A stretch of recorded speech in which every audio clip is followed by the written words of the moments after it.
पहिरीं पीअंदो त चिलमूं चरस चरस पीअंदो त भंग पीअंदो त अफीम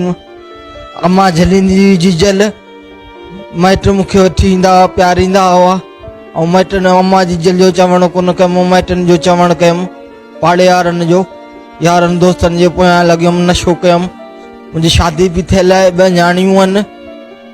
सावण चवाण आयासीं खाट जो जीजल जो अहसासु थो थिए पीउ बि जीअरो आहे माउ बि जीअरो आहे हुननि जो अहसासु थिए पियो अचनि कोन था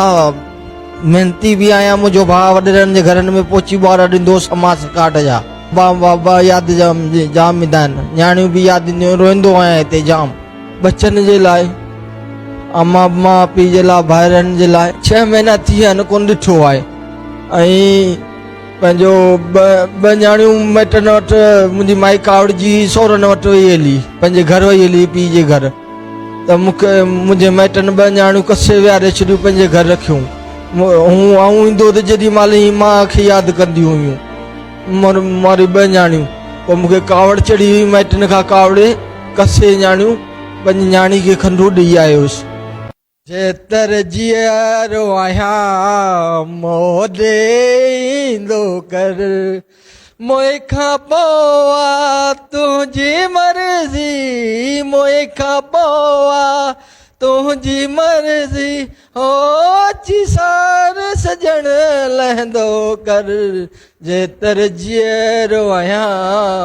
मोॾे ईंदो कर ॿियो तोखां न गंज घुरिया थो बसि इहो ई अर्ज़ कयां थो ओ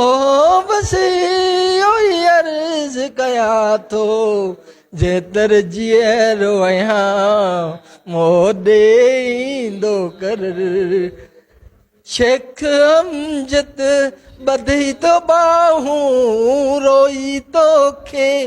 करे थो सदाऊं ओ रोई तोखे करे थो सदाऊं जेतर जीअरो आहियां मोॾे ईंदो कर